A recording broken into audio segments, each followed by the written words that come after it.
आवाज़ आ रही है? आइए आज हम अपनी क्लास की शुरुआत संविधान से शुरू करते हैं।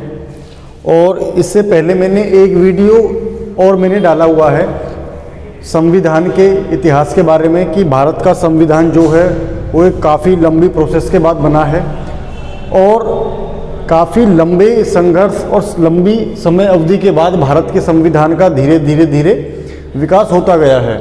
तो मैंने आपको जो बताया था भारत सरकार अधिनियम 1858 जो मैं आपको सामने दिखाई दे रहा है बोर्ड पर, तो भारत सरकार अधिनियम इंडियन गवर्नमेंट एक्ट 1858, तो ये जो आपके सामने लिखे हुए हैं पूरे ब्लैक बोर्ड पर, ये एक दूसरे फेज में है। इससे पहले के जितने भी थे मैं आपको एक बार रिवाइज करवा देता हूँ चीज़ों को, क्योंकि आप ज़्यादातर देखा जाए तो आप देखते तो हो लेकिन इतना अच्छे से उनको चीज़ों को यूटिलाइज नहीं कर पाते हो, समझ नहीं पाते हो।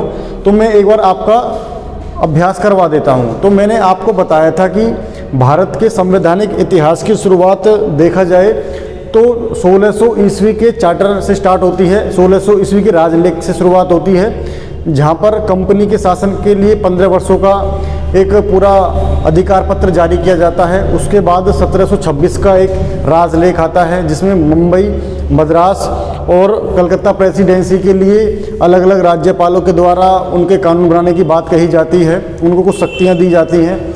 उसके बाद 1726 के बाद 1773 का एक्ट निकल के आता है, 1773 का रेगुलेटिंग एक्ट, 1773 का रेगुलेटिंग एक्ट। इसके बारे में मैंने काफ़ी अच्छे से मैंने आपको पहली वीडियो में बताया है। तो उसमें कुछ मेन बिंदु निकल के आते हैं। जैसे मैं आपसे बात करूं कि बंगाल के गवर्नर को बंगाल का गवर्नर जनरल बना दिया जाता है। बंगाल में एक सुप्रीम कोर्ट की स्थापना की जाती है। बंगाल के अंदर एक मुख्य न्यायाधीश होता है, 3 अन्य न्यायाधीश होते हैं। मुख्य न्यायाधीश का नाम एलिजा इम्पे होता है। और क्या किया जाता है, बंगाल के गवर्नर जनरल के द्वारा बंगाल में एक मदरसे का निर्माण भी किया जाता है। शायद जैसे मैंने आपसे हिस्ट्री की वीडियो में इससे क्वेश्चन नहीं पूछा था। और क्या काम किया जाता है, बंगाल के गवर्नर जनरल के साथ उसकी एक परिषद बनाई जाती है, एक काउंसिल की स्थापना की जाती है जिसमें 4 सदस्य होते हैं और एक गवर्नर जनरल होता है और उसे एक निर्णायक पत्र देने का भी अधिकार होता है। और देखा जाए तो कंपनी के शासन को अलग नियंत्रित करने की बात कही जाती है, क्योंकि नाम में ही लिखा हुआ है रेगुलेटिंग एक्ट, मतलब नियंत्रित करने वाला अधिनियम। उसके बाद 1781 का एक्ट आता है। 1773 के बाद उसमें उसे संशोधनात्मक अधिनियम भी कहते हैं। जो 1773 के अधिनियम में कमी रह गई थी, उन कमियों को दूर करने के लिए 1781 का एक्ट लाया जाता है, जिसमें कुछ अनेक बातें निकल कर आती हैं। इसे संशोधनात्मक अधिनियम कहते हैं, अमेंडिंग एक्ट बोलते हैं, बंगाल जुडिकेचर एक्ट भी बोलते हैं। और अनेक बातें थी कि इसमें बंगाल के गवर्नर जनरल को बिहार और उड़ीसा के मामले में एक नई शक्ति मिलती है कानून बनाने को लेकर। तो बंगाल के गवर्नर को 2 शक्तियां मिल जाती हैं, एक 1773 के माध्यम से, एक 1781 के माध्यम से। बंगाल के गवर्नर जनरल की परिषद को सुप्रीम कोर्ट की अधिकारिता से मुक्त कर दिया जाता है। आगे बात करें तो 1781 के बाद 1784 का एक्ट आता है, पिट्स इंडिया एक्ट। 1784 का पिट्स इंडिया एक्ट, जिसके अंतर्गत जिसे जारी करने में वहाँ की एक सरकार गिर जाती है, लॉर्ड नॉर्थ की। मैंने आपको बताया था फोक्स और डंडास का अधिनियम आता है। और सबसे बड़ी बात, इसमें कंपनी पर ब्रिटिश संसद का या ब्रिटिश ताज का पहली बार एक जो क्षेत्र कंपनी का है, जो कंपनी का अधिकार क्षेत्र है, उस पर एक वैधानिक रूप से पहली बार एक कहा जाता है कि यह क्षेत्र जो है वो ब्रिटिश संसद का है। तो 1784 में एक्ट में ये बात भी कही जाती है। और साथ साथ board of control, board of director, board of control, board of director, नियंत्रक मंडल और निदेशक मंडल, 2 बॉडी की स्थापना की जाती है। एक का काम होता है व्यापारिक मामले संभालना, एक होता है कंपनी के राजनीतिक मामले संभालना। तो दोनों उन बॉडी की स्थापना की जाती है, 2 सिस्टम की शुरुआत की जाती है। और क्या किया जाता है, अनेक कार्य 1784 के एक्ट में होते हैं। और गवर्नर जनरल की परिषद जो थी उसको थोड़ा कम किया जाता है। कम का मतलब देखा जाए तो जो संख्या 4 थी परिषद में, उनको 3 किया जाता है, जिससे कि फैसला रुक ना जाए एक जगह पर आकर।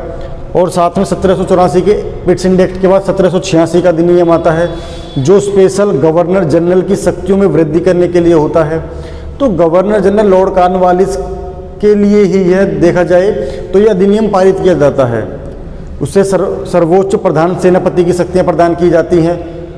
तो ये सारी चीज़ें 1786 के एक्ट में देखने को मिलती हैं। और उसके बाद 1793 का एक्ट आता है, 1793 का एक्ट, 1793 का चार्टर एक्ट। अभी चार्टर स्टार्ट हो जाएगा धीरे धीरे, जो पुनः 20-20 वर्षों के बाद जारी होंगे। तो 1793 के एक्ट में क्या बात आती है कि इसमें जो देखा जाए तो भारतीय जितने भी थे, मतलब भारत के अंदर जो ब्रिटिश अधिकारी काम कर रहे थे, उनको सैलरी देने की बात, वेतन देने की बात भारतीय राजस्व से देने की बात कही जाती है। विधियों को लिखित माध्यम से शासन प्रशासन की बात की जाती है। तो ये 1793 के चार्टर एक्ट में आती है। फिर एक पुनः 20 वर्ष बाद एक एक्ट जारी होता है, चार्टर एक्ट जारी होता है, 1813 का चार्टर एक्ट। तो 1813 का चार्टर एक महत्वपूर्ण चार्टर एक्ट होता है, जिसमें अनेक बिंदु निकलते हैं महत्वपूर्ण। जैसे मैं आपसे चर्चा करूं तो सबसे पहला निकल के आता है कि इसमें कंपनी के व्यापारिक एकाधिकार को समाप्त किया जाता है, अन्य कंपनियों को जगह दी जाती है। और क्या किया जाता है, इसमें केवल और केवल चीन के साथ और भारत के साथ, चीन के साथ और चाय के साथ, भारत नहीं, चीन और चाय के साथ व्यापार करने की अनुमति प्रदान की जाती है कि अब जो ईस्ट इंडिया कंपनी है वो केवल इन्हीं के साथ संबंध बनाए रखेगी और इन्हीं के साथ व्यापार करेगी। और क्या बात कही जाती है, ईसाई मिशनरियों का भारत में आगमन, धर्म का प्रचार प्रसार करने की बात की जाती है। मतलब कंपनी के द्वारा ईसाई मिशनरियों का भारत में आगमन होता है 1813 के चार्टर एक्ट के माध्यम से। और भारतीयों के शिक्षा के ऊपर, भारतीय लोगों की शिक्षा के ऊपर 1 लाख रुपए 35 वर्ष खर्च करने की बात कही जाती है। तो ये 3 मेजर पॉइंट हैं 1813 के चार्टर एक्ट के माध्यम से। फिर इसका एक और 20 वर्ष बाद एक और चार्टर एक्ट जारी किया जाता है। हर 20 वर्ष प्रत्येक एक रिन्यू सिस्टम जारी किया जाता है, 1833 का चार्टर एक्ट। इसमें बहुत बड़े काम होते हैं भारत के अंदर। लॉर्ड विलियम बेंटिक भारत का पहला गवर्नर जनरल निकल के आता है। बंगाल के गवर्नर जनरल का पद नाम बदलकर भारत के गवर्नर जनरल के पद का नाम बढ़ा कर दिया जाता है। हालांकि व्यक्ति वही है, केवल शक्तियाँ बढ़ा दी गई हैं। क्यों? 1803 में दिल्ली जीत ली जाती है। तो देखा जाए तो भारतीय क्षेत्रों पर ब्रिटिश अधिकारियों का एक बहुत बड़ा वर्चस्व स्थापित हो जाता है। सर्वोच्चता की बात आने लगती है धीरे धीरे, घेरे की नीति की बात आने लगती है। तो देखा जाए तो ब्रिटिश पैरामाउंट, तो एक्चुअली क्या था कि 1833 के एक्ट में गवर्नर जनरल जो था बंगाल का, उसको भारत का गवर्नर जनरल बना दिया जाता है। शायद आप समझ पा रहे हैं चीज़ों को अच्छे से। मैं आपको फैक्ट बेसिस बता रहा हूँ और समझाते हुए भी मैं चीज़ों को चल रहा हूँ कि किस प्रकार से धीरे धीरे परिवर्तन होता चला जा रहा है। जैसे अंग्रेज कहते हैं कि हम भारत में बेखबरी के दौर पर आए थे, हम भारत के अंदर कोई हमारा प्लान नहीं था भारत के अंदर कि किस प्रकार से हम यहाँ पर एक साथ इतने बड़े रूप में स्थापित हो गए। तो ये सारी चीज़ें आप देखते हो, पता लगता है कि एक्ट पे एक्ट जारी किए जा रहे हैं, नीतियाँ पे नीतियाँ बनती जा रही हैं, पदों का नए पदों का सृजन किया जा रहा है। तो ये क्या है, एक पूरी मंशा है, इसके पीछे पूरा एक इंटेंशन है कि भारत में किस प्रकार से अपने आप को एक मजबूत शक्ति के रूप में हमें स्थापित करना है। तो ये सारी बातें बताती हैं कि कहीं ना कहीं अंग्रेज ये पूरी तरह से गलत हो जाती है कि ये अगर आप भारत में बेखबरी के दौर से आए हैं तो इसका मतलब क्या है कि आप एक्ट पे एक्ट जारी किए जा रहे हो, सत्ता का एक अलग रूप प्रदान किए जा रहे हो। तो ये चीज़ों से पता लगता है कि बेखबरी की दौर की बात बिल्कुल पूर्ण तरह से गलती मानी जाएगी। पूरी योजनाएं हैं, सिस्टम में एक तरह से पूर्ण रूप से पूरा बदलाव है। तो 1833 के चार्टर एक्ट में अन्य चीज़ें देखा जाए तो इसमें कंपनी के व्यापारिक अधिकार को, जो चीन और चाय के साथ 1813 में होता था, उसको भी पूर्ण रूप से बंद कर दिया गया। मतलब कंपनी का व्यापारिक अधिकार को पूर्ण रूप से बंद कर दिया गया। अब आप केवल कंपनी के शासन प्रशासन में हिस्सेदारी निभाइए, आप जैसे देखिए।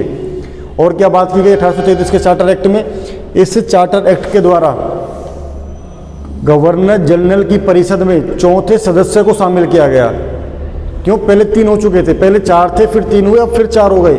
और चौथे सदस्य को विधि वेत्ता के रूप में शामिल किया गया, लेकिन वो परमानेंट नहीं था, उसे परिषद में मतदान का अधिकार नहीं था। क्या था फिर? वो है केवल विधि के रूप में एक जानकारी देगा, जिसका नाम था लॉर्ड मैकाले, जिसे भारतीय अंग्रेजी शिक्षा का फाउंडर या जनक भी कहा जाता है, लॉर्ड मैकाले को। भारत के अंदर प्रथम विधि आयोग का गठन भी किया गया इसी समय पीरियड पर, 1834 के आसपास। तो ये सारी चीज़ें जो थी 1833 के चार्टर एक्ट के माध्यम से की गई। भारत में चार्टर एक्ट के माध्यम से दास प्रथा का अंत किया गया। नियम 5 की धारा के अनुसार 1843 के अंतर्गत दास प्रथा का तो लॉर्ड एलनबरो के समय में किया गया था, लेकिन ये इसी चार्टर के अंतर्गत समाप्त किया गया। हम केवल चार्टर एक्ट की बात करें ना कि किसी के टाइम पीरियड की, मैंने केवल आपको एक जानकारी के लिए बता दिया। आगे बात करते हैं 1853 का चार्टर एक्ट। देखा जाए तो 33 के बाद पुनः 53 में आएगा।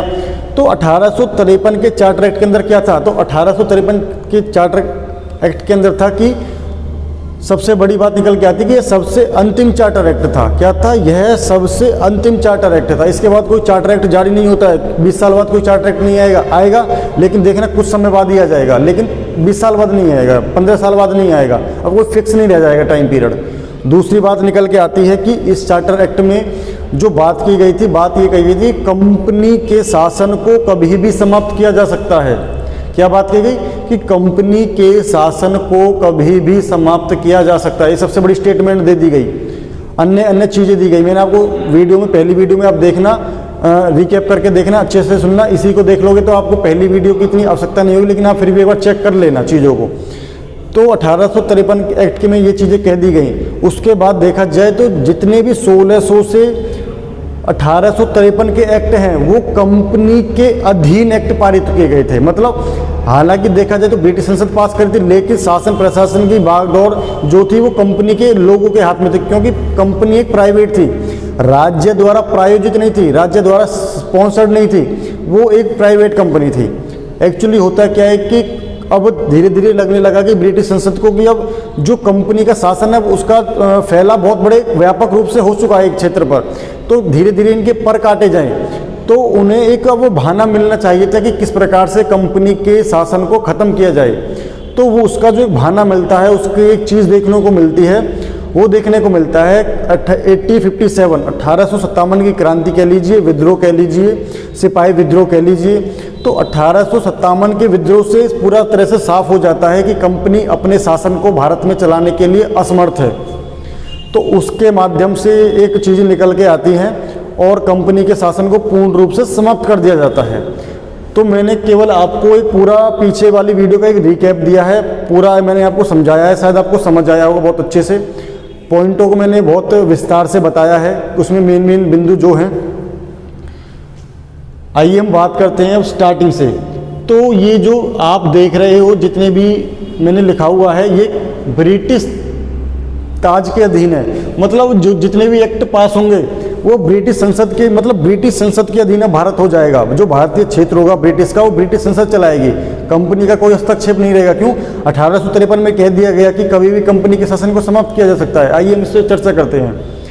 तो भारत सरकार अधिनियम 1858 क्या कह रहा है कि जो भारत का शासन है अब वो ब्रिटिश ताज के अधीन काम करेगा। मतलब जो भारत का शासन प्रशासन जो है वो ब्रिटिश ताज के अधीन अब आ जाएगा, और जितने भी एक्ट पास होंगे, जितनी भी नीतियां होंगी, अब सब वो ब्रिटिश संसद से ही पास होकर आया करेंगी। आगे बात क्या कह रहा है कि 1 नवंबर 1858 को 1 नवंबर 1858 को क्या कह दिया गया? ये कह दिया गया कि जो लॉर्ड कैनिंग उस समय, देखिए आपको मैं बताता हूँ, अभी बताने वाला हूँ कि 1 नवंबर 1858 को लॉर्ड कैनिंग के द्वारा ब्रिटेन की महारानी विक्टोरिया को भारत की सम्राज्ञी बताया गया। मतलब इसमें कह दिया गया कि अब जो भारत के अंदर शासन प्रशासन होगा उस पर जो अधिकार होगा वो महारानी विक्टोरिया का होगा, ब्रिटिश के ताज का होगा। यहाँ घोषणा कर दी गई 1 नवंबर 1858 को, या ब्रिटिश संसद इसको चलाएगी। आगे क्या कह रहा है? BOD को समाप्त कर दिया गया। जैसे मैंने आपको बताया था कि 1784 के एक्ट के माध्यम से board of control, board of director को एक दो बॉडी बनाई गई, लेकिन बोर्ड ऑफ कंट्रोल का काम क्या था कि राजनीतिक मामलों में हस्तक्षेप करना, अगर कंपनी कुछ गलत काम कर रही है तो उसे रोकना, उसके बारे में एक सूचना अवगत कराना। किसके बारे में? ब्रिटिश संसद को कि कंपनी ये काम कर रही है। तो इसकी पूरी देखा जाए तो जिम्मेदारी थी बोर्ड ऑफ कंट्रोल की। तो बोर्ड ऑफ कंट्रोल असफल हो गया 1857 में, क्योंकि बहुत बड़े स्तर का विद्रोह हुआ भारत के अंदर, जहाँ पे लॉर्ड कैनिंग ने भी कथन भी कहा है। तो अनेक चीज़ें निकल के आती हैं कि board of control, board of director को पूर्ण रूप से समाप्त कर दिया गया। क्यों? असफल रहे अपनी नीतियों के दौरान। नियंत्रक मंडल, निदेशक मंडल। आगे जब ये दो बॉडी खत्म होगी तो कोई ना कोई ऐसा व्यक्ति बनाना पड़ेगा कि भारत के अंदर पूरा एक सिस्टम क्रिएट कर सके, चीज़ों को अच्छी तरह से सुचारू रूप से चला सके। तो उसके लिए भारत सचिव के पद का सृजन किया गया। सृजन का मतलब निर्माण किया गया, एक नया पद बनाया गया। तो बोर्ड ऑफ कंट्रोल और बोर्ड ऑफ डायरेक्टर की जगह भारत में एक भारत सचिव के पद का सृजन किया गया। मतलब एक नया व्यक्ति बनाया गया भारत सचिव। भारत सचिव का काम क्या था कि वह एक प्रतिनिधि बन गया भारत के शासन का। कहाँ पर? ब्रिटिश संसद के लिए। तो ये ब्रिटिश संसद का सदस्य भी होता था, मंत्रिमंडल का सदस्य भी होता था भारत सचिव। और इसके लिए सबसे बड़ी बात, इसके लिए एक परिषद की स्थापना की गई जिसमें 15 सदस्य होते थे, 8 और 7 का रेशो हुआ करता था कि बोर्ड ऑफ डायरेक्टर के द्वारा भी चुने जाएंगे और 7 ताज के द्वारा चुने जाएंगे। तो भारत सचिव के पद का सृजन किया गया और साथ ही 15 सदस्यों की एक परिषद की स्थापना की गई जो इसको एक लीड करेगी।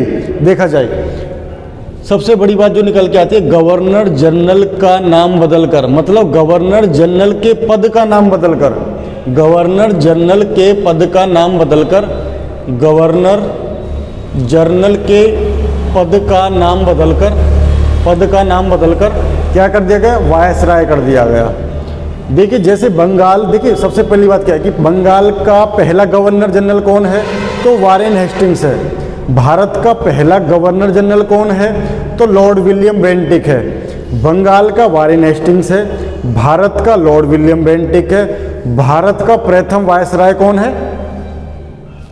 Lord Canning. समझ रहे हो? तो ये अलग अलग नाम है। और भारत का अंतिम गवर्नर जनरल वायसराय कौन है? तो लॉर्ड माउंटबेटन है। तो ये किस प्रकार की जो गलतियां होती हैं मैंने आपको थोड़ा बता दिया है। तो गवर्नर जनरल के पद का नाम बदलकर क्या कर दिया गया? वायसराय कर दिया गया।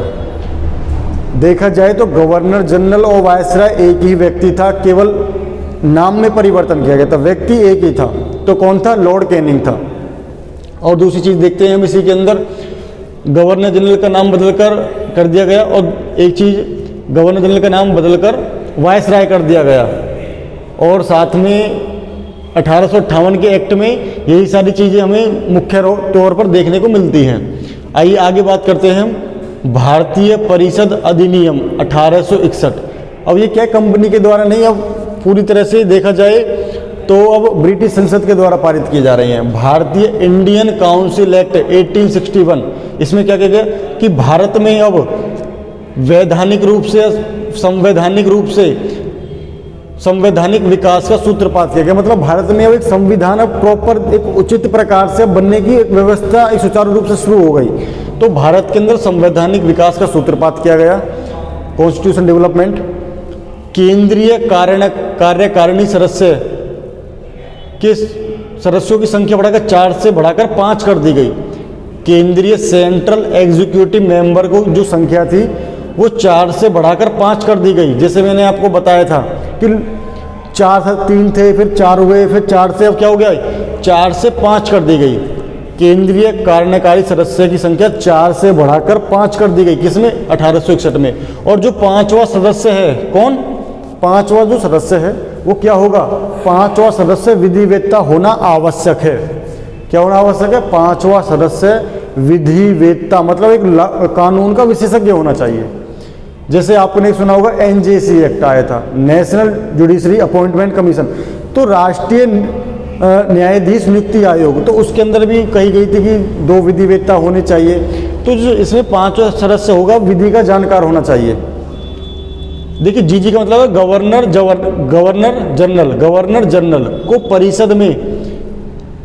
जनरल को परिषद में सदस्यों की संख्या, गवर्नर जनरल को परिषद में, उसकी परिषद थी ना, गवर्नर जनरल को परिषद में 6 से 12 सदस्य बढ़ाने की एक अनुमति मिल गई। आगे बात देखते हैं। इसी एक्ट के माध्यम से भारत में विभागीय प्रणाली की शुरुआत की गई, मतलब पोर्टफोलियो सिस्टम। जैसे आप देखते होंगे कि आपके कॉलेज में आप जब पढ़े होंगे तो कॉमर्स का डिपार्टमेंट अलग है, आर्ट्स का डिपार्टमेंट अलग है, साइंस का डिपार्टमेंट अलग है, लॉ का डिपार्टमेंट अलग है, खेल का डिपार्टमेंट अलग है। तो उसी प्रकार से हर चीज़ का एक डिपार्टमेंट बनाया गया। भारत के अंदर क्या किया गया?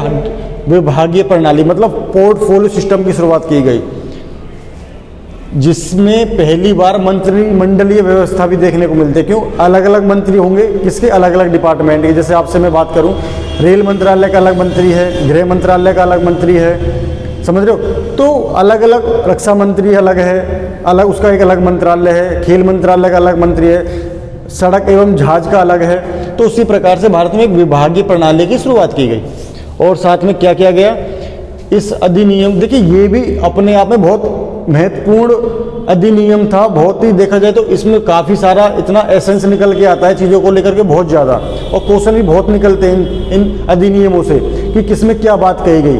देखिए ये सारी चीज़ें मैं आपको बता दूँ, यूपीएससी, पीसीएस, एसएससी, पीजीटी, अगर आप पॉलिटी हो, टीजीटी में, एसएसटी में, नेट है आपका, और एक यूपीएसआई, तो इनमें ये क्वेश्चन बहुत अच्छे तरीके से पूछे जाते हैं। तो इसमें क्या हुआ कि अध्यादेश जारी करने का अधिकार प्रदान किया गया। अध्यादेश का मतलब था ऑर्डिनेंस, क्या मतलब था, ऑर्डिनेंस।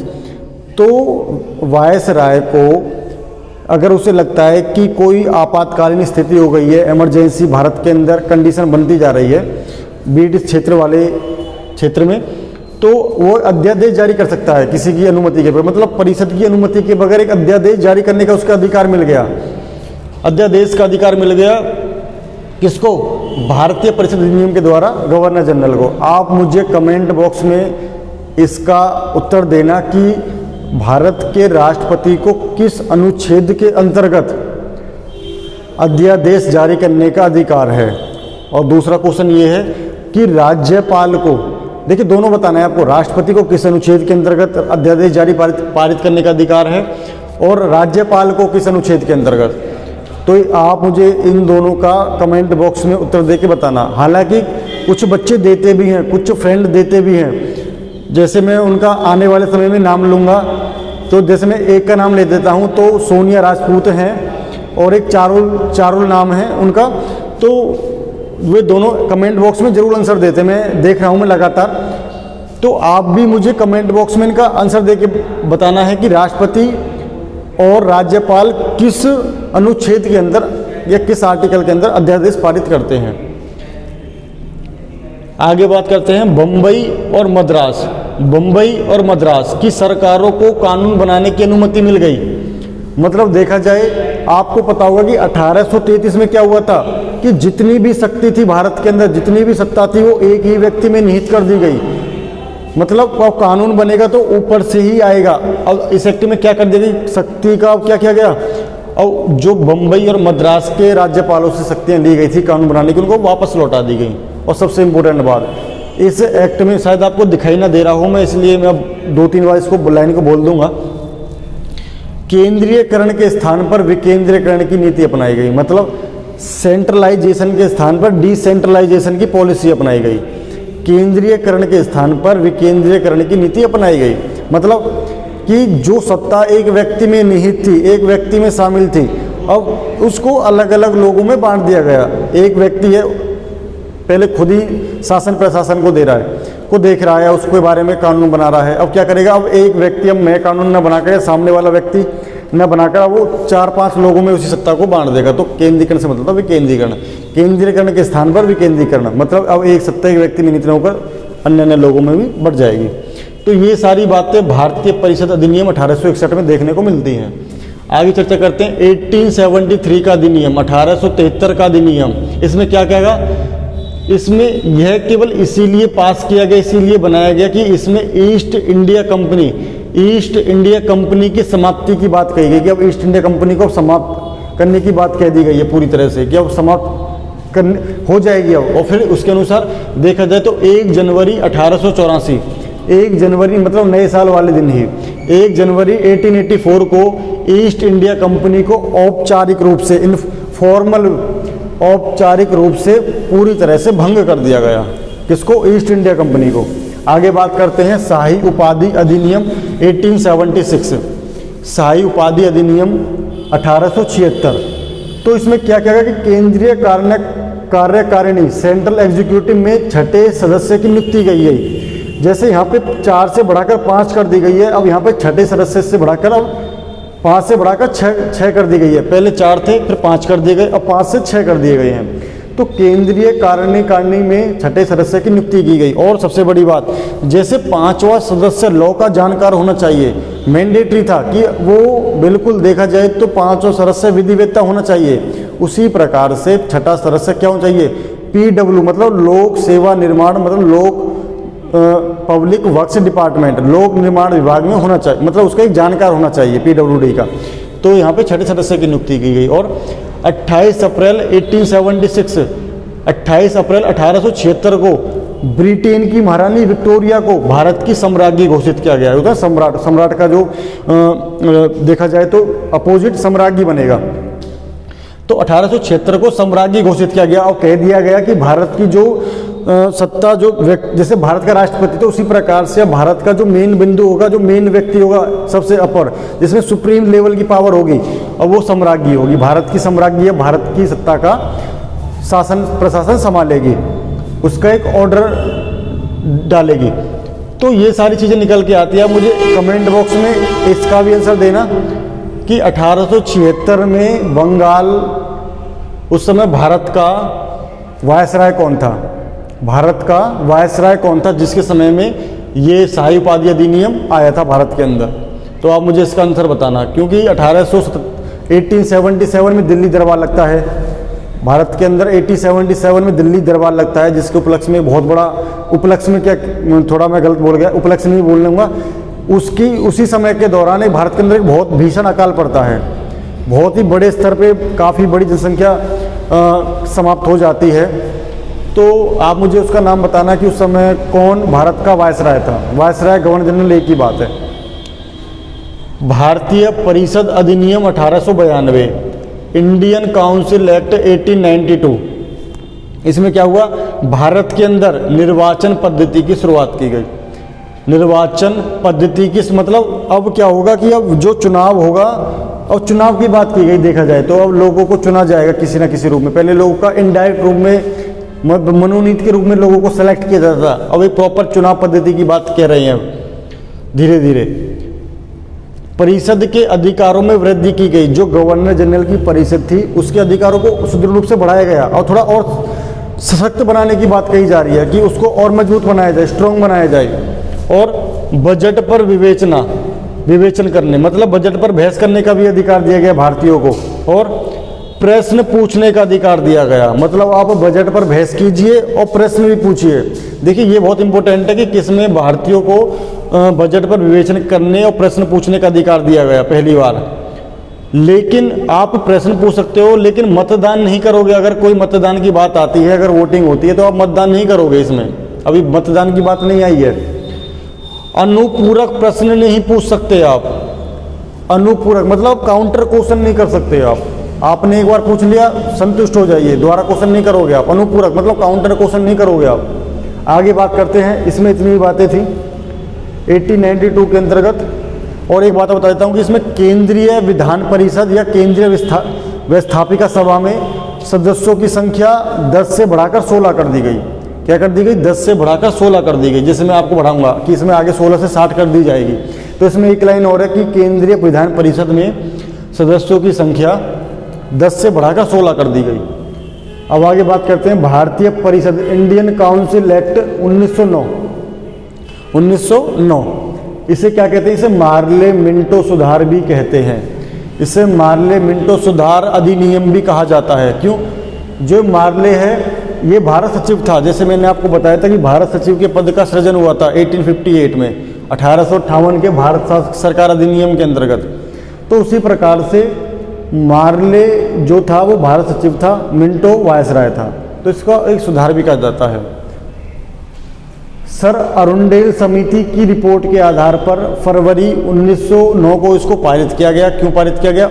1892 में जो कमियां रह गई थी उसके दोषों को कम करने के लिए, नई चीज़ों को भारत के अंदर लाने के लिए, भारत में जो जिस प्रकार से एक उग्रवाद व क्रांतिकारियों का समय चल रहा था, तो उस चीज़ के कम करने के लिए, उन चीज़ों पर एक नियंत्रण करने के लिए, भारत के अंदर सांप्रदायिकता फैलाने के लिए, भारत के अंदर देखा जाए तो फूट डालो और शासन करो या राज करो की नीति को इसमें लाया गया।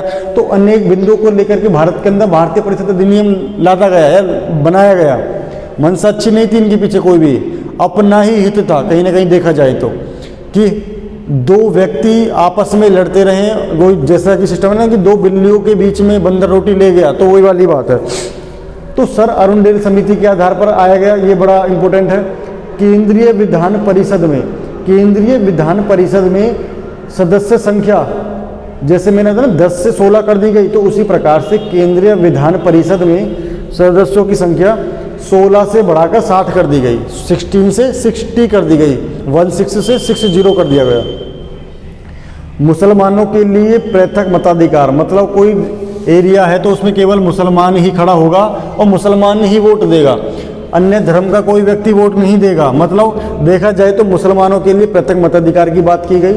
सेपरेट इलेक्टोरल सिस्टम, पृथक निर्वाचक मंडल की भी बात की कर दी गई उनके लिए, जिसको एक बहुत बड़ी बहस होती है आने वाले समय में, गोलमेज सम्मेलन में इसकी बात होती है, जिसमें एक पूरा समझौता होता है 24 सितंबर 1932 के अंतर्गत, तो पूरी चीज़ें निकल के इसके अंतर्गत आती हैं।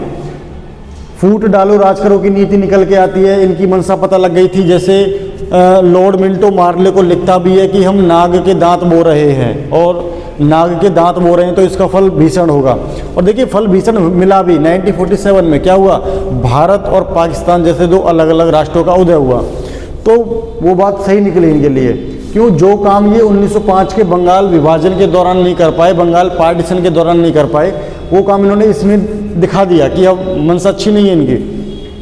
बजट पर बहस करने का वही चीज़ निकल के आती है, लोकहित के विषय पर बात करने, अनुपूरक प्रश्न पूछने का अधिकार दे दिया गया। मतलब आप काउंटर क्वेश्चन कर सकते हो आप, लेकिन मतदान का अधिकार अभी भी नहीं था इनको, मतलब ये वोटिंग सिस्टम नहीं कर सकते।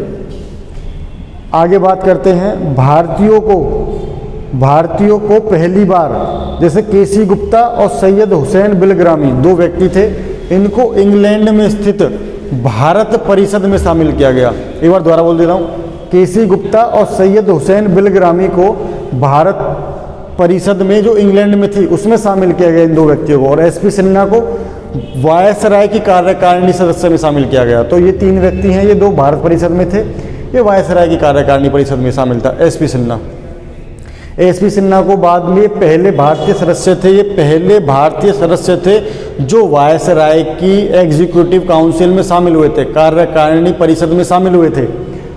इनको लॉर्ड की उपाधि से भी विभूषित किया गया, मतलब सम्मानित किया गया।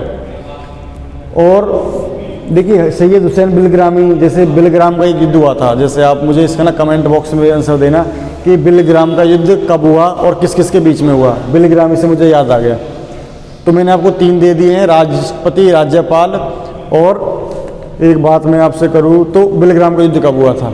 और एक क्वेश्चन और ले लेना कि भारत सरकार अधिनियम के वक्त किस ब्रिटेन के प्रधानमंत्री ने इस्तीफा दिया था, मतलब उनका नाम क्या था जब 1857 का विद्रोह हुआ था, तो आप मुझे उनका भी नाम बता देना।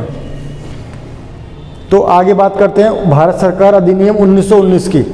इसमें क्या होता है कि इसे जैसे मार्ले मिंटो सुधार एक्ट है, तो इसी प्रकार से इसको मॉन्टेग्यू चेम्सफोर्ड सुधार भी कहा जाता है।